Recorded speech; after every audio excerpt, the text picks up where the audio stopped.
इस बार 200 पार करेगा दीदी। मोदी इधर आने का कोई चांस ही नहीं है। वो तो बहुत दंगेबाज दौल है। वो हम लोगों का बंगाल का जो संस्कृत है, इधर का संस्कृत जो है, वो पूरा का पूरा खत्म कर रही है। भाई दीदी तो बहुत अच्छा काम कर रहे हैं, लेकिन मोदी सही आदमी नहीं है। मोदी सही आदमी नहीं है। क्यों? नहीं, गलत है। तो प्रधानमंत्री आदमी का तरफ जुल्म किया है। हाँ। बहुत कोई को जान मार दिया है। वो गलत आदमी है। हम लोग उसको वोट नहीं देता है जी। बीजेपी सबसे डेंजर है। डेंजर है। तो और भी बहुत सारे स्टेट में वो BJP सब की बाकी सरकार सब है। ठीक है। वो बाकी सब ठीक। ये साला गलत है, ये गलत है। एकदम। मोदी, जोगी, अमित शाह तीनों गलत है। और धूप है यहाँ पे, कोई जुगनू ना चलेगा। तू कितना भी सर पटके, यहाँ तू ना चलेगा। दीदी नहीं, साक्षात दुर्गा है तेरे आगे। यहाँ बंगाल में कोई मोदी का जादू ना चलेगा, जादू ना चलेगा, जादू ना चलेगा। मुझे तो लगता है कि हम लोग दूसरे स्टेट से बहुत ही सुरक्षित है, बहुत ही फैसिलिटीज़। हम लोग जो मेडिकल स्टूडेंट है, हम लोग को रिक्रूटमेंट जो है, पैरामेडिकल स्टूडेंट जो हम लोग है, तो हम लोग का रिक्रूटमेंट भी बहुत मतलब अच्छी तरह से हो रहा है। सब कुछ मतलब कोई भी प्रॉब्लम नहीं है हम लोगों को। पढ़ाई में, रिक्रूटमेंट में कुछ में भी प्रॉब्लम नहीं है। हम लोग अच्छे हैं। उन्हें बस पावर की पड़ी है। इधर वेस्ट बंगाल में उनका पावर नहीं है, तो इसलिए वो इधर आ रहे हैं ताकि इधर मतलब पावर उन्हें भी मिल सके। पर जिधर जाना जरूरी है उधर वो नहीं जा रहे। दीदी का सरकार बिल्कुल कंटिन्यू रहेगा। मोदी सरकार आ नहीं पाएगा। इतने सांप्रदायिकता के बाद कैसे आ सकता है? क्या लगता है आप लोगों को? ऑब्वियसली दीदी रहेगा यहाँ पर। हाँ, दीदी दीदी रहेगी। यूपी में जो भी घटना हुआ वो वही यहाँ पर होगा। हमारा जो सरकार है बहुत ही लिबरल है, बहुत ही लिबरल है। हमारा स्टेट भी बहुत लिबरल है। तो अगर बीजेपी आएगा तो ये लिबर्टी हमसे चला जाएगा, ये फ्रीडम हमसे चला जाएगा। जी। तो इसलिए हम लोग दीदी को ही सपोर्ट करेंगे।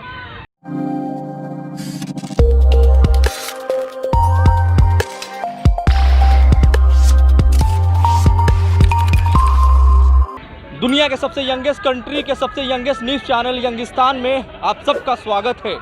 और जैसा कि आप सबको मालूम है कि मुंबई से कलकत्ता यंगिस्तान की टीम आ चुकी है और विधानसभा का चुनाव का जो सरगर्मियां हैं वो एकदम कह सकते हैं पूरे हाई लेवल पे आ चुका है। तो आज टीएमसी पार्टी की जो सुप्रीमो है ममता बनर्जी, उनका एक यहाँ पे एक सभा हुआ है और सभा के पास मैं भी पहुँच चुका हूँ और यहाँ पे कुछ यंगस्टर हैं, उनसे हम जानना चाहते हैं कि आज नरेंद्र मोदी जी 4 बजे आ रहे हैं बंगाल यहाँ के लोगों को संबोधित करने के लिए, और ये भी वो दावा कर रहे हैं कि हम इस बार फुल बहुमत के साथ सरकार भी बनाने जा रहे हैं। तो हम यहाँ के यूथ से ही जानने की कोशिश करते हैं। यंगिस्तान न्यूज़ में आप सबका स्वागत है। क्या लगता है इस बार मोदी जी का जो दावा है वो फुलफिल हो पाएगा या दीदी फिर कंटिन्यू रहेंगी? मोदी जी का दावा अगर फुलफिल हो भी जाए फिर भी दीदी रहेंगी। अच्छा। दीदी ही आने वाली है और इसमें कोई दोहराए नहीं है। और मोदी जी का दावा उसको लेके हम लोगों का सोचने के पास अभी टाइम नहीं है, क्योंकि हम लोग बहुत सोच चुके हैं, हम लोग बहुत वेट कर चुके हैं, बहुत कुछ समझ चुके हैं जी। हम लोग भी बड़े हुए हैं, हम लोग भी देख रहे हैं कि क्या चल रहा है देश में, दूसरे स्टेट्स में क्या चल रहा है। तो हम बंगाल में हैं, हम सुरक्षित हैं। हम एक नारी होके, एक लड़की होके बोल पा रहे हैं कि हम यहाँ पे रात को 8 बजे 9 बजे निकलते हैं तो हमको कोई प्रॉब्लम नहीं होती है। मेरे को कोई एक आँच भी आ जाए मेरे ऊपर, इसका कोई टेंशन नहीं रहता। मेरे माँ बाप को कोई टेंशन नहीं रहता, मेरे भाई बहन को टेंशन नहीं रहता है। लेकिन यहाँ से बंगाल से मैं थोड़ा सा आगे चल जाऊँ, कहीं पे भी जहाँ पे उन लोगों का राज है, वहाँ पे मैं अपने दोस्तों को देखती हूँ कि 6 बजे तक उन लोगों का घर पहुँचना होता है। तो ऐसे किसी भी व्यक्ति को हम लोग को बंगाल में नहीं लाना है जहाँ पे नारी असुरक्षित हो जाए। कितनी सीटें इस बार आ सकती है टीएमसी 200 पार्टी? से ज़्यादा, 200 प्लस। 200 क्या लगता है भाई साहब इस बार? 200 से पार होगा जी। और धूप है यहाँ पे, कोई जुगनू ना चलेगा। तू कितना भी सर पटके, यहाँ तू ना चलेगा। दीदी नहीं, साक्षात दुर्गा है तेरे आगे। यहाँ बंगाल में कोई मोदी का जादू ना चलेगा, जादू ना चलेगा, जादू ना चलेगा। यहाँ हम 200 से ज़्यादा सीट लेके पूर्ण बहुमत के साथ हम अगली बार 3 बार तृतीय बार के लिए ममता दी का सरकार हम बनाने जा रहे हैं। और ये दावा है और ये सिर्फ समय का प्रतीक्षा बस। मोदी जी आज 4 बजे यहाँ पे संबोधित करने वाले यहाँ के लोगों को कितना इम्पैक्ट डाल पाएंगे, यहाँ के जवानों को, यहाँ के लोगों को अपने तरफ? देखिए, यहाँ पे तो ममता बनर्जी जो है वो तो ममता बनर्जी यहाँ पे सभा करके गए। मोदी जी अगर कोशिश भी करेगा तो हमारे तृणमूल के जो यहाँ पे बंगाल का जो आदमी लोग है, जो छात्र युवा है, वो लोग मोदी जी के भाषण से सम्मोहित नहीं होगा, क्योंकि मोदी जी का जो लक्ष्य है वो हम लोग जानते हैं। ममता बनर्जी हम लोग को नारी लोग को सुरक्षा देता है, और 2000 जो अभी जो इलेक्शन हो रहा है, वो इलेक्शन में ममता बनर्जी आएगा, उसमें अगर मोदी जी कुछ बोलेगा भी तब भी कुछ नहीं होगा। ममता बनर्जी है, ममता बनर्जी था, ममता जी रहेगा। एक चीज़ और मैं जानने की कोशिश करूंगा, 26 जनवरी को दिल्ली के विभिन्न बॉर्डरों पे देखा जाए तो किसान प्रोटेस्ट कर रहे हैं, लोगों ने ट्रैक्टर मार्च करने की भी अपील की है। क्या मोदी जी को बंगाल ना आके किसानों से मिलना चाहिए था? हाँ, एकदम वहाँ पे ही जाना चाहिए था, क्योंकि किसान लोग जो है वो वही उन लोग के पास अगर वो जाता तो अच्छा मैसेज वो दे पाता, लेकिन वो वहाँ पे नहीं गया, ये उसका फॉल्ट है। अच्छा, और भी हमारे साथ कुछ यहाँ पे स्टूडेंट हैं, हम डायरेक्टली आपको लेके चलते हैं, जानने की कोशिश करते हैं कि ये लोग क्या सोचते हैं। प्लीज़ इधर आए। एक्सक्यूज मी, क्या लगता है इस बार दीदी की जो सरकार अभी कंटिन्यू है, ये कंटिन्यू रहेगी या मोदी जी का हावी हो सकता है यहाँ पे कुछ जुमला? बिल्कुल कंटिन्यू रहेगा जी, दीदी का सरकार बिल्कुल कंटिन्यू रहेगा, मोदी सरकार आ नहीं पाएगा। इतने सांप्रदायिकता के बाद कैसे आ सकता है? क्या लगता है आप लोगों को? ऑब्वियसली दीदी रहेगा यहाँ पर। हाँ, दीदी दीदी रहेगी। लोग तो ये भी दावा मतलब कह रहे हैं, कमेंट कर रहे हैं लोग, अपोजिशन की जो पार्टीज़ है वो कह रहे हैं कि दीदी ने जो लोगों को मुहैया करानी चाहिए थी फैसिलिटीज़ वो नहीं करा पाई हैं, तो हम इस बार बेहतर कर सकते हैं। जेपी नड्डा की भी आपने स्टेटमेंट सुने, या तो फिर हम नरेंद्र मोदी की बात कर ले या फिर अमित शाह की बात कर ले। और यहाँ पे आप लेडीज़ हैं, यहाँ की जो सीएम है वो लेडीज़ है, तो अपने आप को कितना सुरक्षित महसूस करते हैं आप? मुझे तो लगता है कि हम लोग दूसरे स्टेट से बहुत ही सुरक्षित है, बहुत ही फैसिलिटीज़, हम लोग जो मेडिकल स्टूडेंट है, हम लोग को रिक्रूटमेंट जो है, पैरामेडिकल स्टूडेंट जो हम लोग है, तो हम लोग का रिक्रूटमेंट भी बहुत मतलब अच्छी तरह से हो रहा है, सब कुछ मतलब कोई भी प्रॉब्लम नहीं है हम लोगों को। पढ़ाई में रिक्रूटमेंट में कुछ में भी प्रॉब्लम नहीं है, हम लोग अच्छे हैं। अच्छा, मोदी जी आज आ रहे हैं 4 बजे यहाँ पे, आप लोग जा रही हैं उनके रैली में?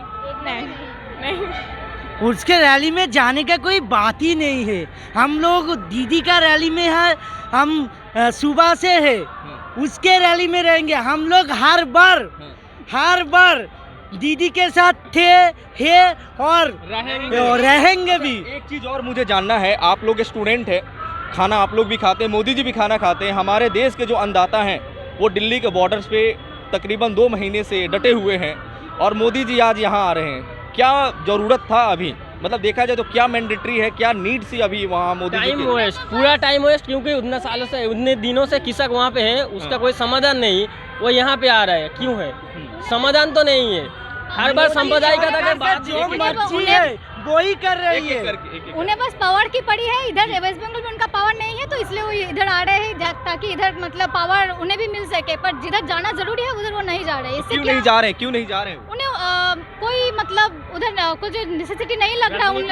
हाँ, राजनीति है इधर वो लोग मतलब पॉलिटिक्स के लिए इधर आ रहे हैं, पर उधर उनका मतलब नेसेसिटी नहीं मिल रहा, इसलिए नहीं जा रहे उन लोग। जी, इंडिया की अगर हम बात करें तो लोग कहते हैं कि कलकत्ता एक ऐसा स्टेट है जहाँ पे लोग सबसे ज़्यादा फील सुरक्षित करते हैं। केंद्र सरकार की रिपोर्ट आपने देखी है, लड़की यहाँ पे सबसे सुरक्षित है। केंद्र सरकार की रिपोर्ट बोल रहे हैं, हम नहीं बोल रहे हैं। तो उनके रिपोर्ट जब बोल रहा है तो हम सुरक्षित जरूर है, इसलिए आपकी बात दीदी का सरकार। बीजेपी की सरकार यूपी में है, आए दिन यूपी में रेप, दंगे, मतलब विभिन्न तरीके के कांड होते हैं। अगर मोदी जी की अगर सरकार यहाँ बनती है तो क्या हो सकता है? यूपी में जो भी घटना हुआ वो वही यहाँ पर होगा। हमारा जो सरकार है बहुत ही लिबरल है, हमारा स्टेट भी बहुत लिबरल है। अगर बीजेपी आएगा तो ये लिबर्टी हमसे चला जाएगा, ये फ्रीडम हमसे चला जाएगा जी। तो इसलिए हम लोग दीदी को ही सपोर्ट करेंगे। तो कितनी सीटें आ सकती हैं इस बार 200 पार करेगा दीदी। मोदी इधर आने का कोई चांस ही नहीं है। वो तो बहुत दंगेबाज दौल है। वो हम लोगों का बंगाल का जो संस्कृत है, इधर का संस्कृत जो है वो पूरा का पूरा खत्म कर रही है। हम लोगों का दंगा हर वक्त देखेंगे, दंगा फसाद ये सब वो सब कर रही है। वो आप लोगों का जो उसका जो ऊपर का लोग है वो कभी भी इंटरव्यू में उल्टा सिल्टा बात करती है। वो लोगों का कुछ काम ही नहीं है, उन लोगों का काम है लोगों को भड़काना। इसीलिए 2021 में फिर से दीदी का सरकार बनेगा, फिर से सीट मिलेगा, रिकॉर्ड ब्रेकिंग सीट मिलेगा, रिकॉर्ड ब्रेकिंग सीट मिलेगा। पिछले बार जो मिला था उससे ज्यादा मिलेगा। आप लोग वोटर्स हैं? हम लोग वोटर से, तो इस बार भी दें। सब वोटर है, सेकंड टाइम वोटर हूँ मैं। सेकंड टाइम वोट हाँ। दें। मैं भी सेकंड टाइम वोट देने वाला हूँ। हम सब वोटर है और रिकॉर्ड ब्रेकिंग सीट पे दीदी जीतेगी। अच्छा, हमारे साथ एक चाचा भी हैं। चाचा, क्या लगता है इस बार दीदी कितनी सीटें ला सकती है? भाई दीदी तो बहुत अच्छा काम कर रहे हैं, लेकिन मोदी सही आदमी नहीं है। मोदी सही आदमी नहीं है? क्यों? नहीं, गलत है। तो बहुत प्रधानमंत्री आदमी का तरफ जुल्म किया है, हाँ बहुत कोई को जान मार दिया है, वो हाँ। गलत आदमी है। हम गलत लोग उसको वोट नहीं देता है। जी, बीजेपी सबसे डेंजर है। डेंजर है। तो और भी बहुत सारे स्टेट में वो BJP सब की बाकी सरकार सब ठीक है, वो बाकी सब ठीक। ये साला गलत है ये गलत है। एकदम। मोदी, योगी, अमित शाह तीनों गलत है। तो ये तो हमारे साथ बंगाल के लोगों का ओपिनियन। ये यही चाहते हैं कि जी, क्या कहना चाहते? गरीब को इज्जत नहीं दिया है, गरीब को इज्जत नहीं दिया। तो आज आ रहे हैं मोदी जी यहाँ पे मिलने तो जा रहे हैं। उससे क्या होगा? उससे वो दुम बराबर है, कुत्ता का हालत है उसका। तो ये है बंगाल के लोगों का ओपिनियन। ये यही चाहते हैं कि चुनाव हो, हमारी जो करंट सरकार है वही कंटिन्यू करे, और यहाँ की जो लेडीज़ हैं खासकर वो इस स्टेट में सबसे ज़्यादा सिक्योर फील करती हैं। यासिर खान, यंगिस्तान न्यूज़, कोलकाता।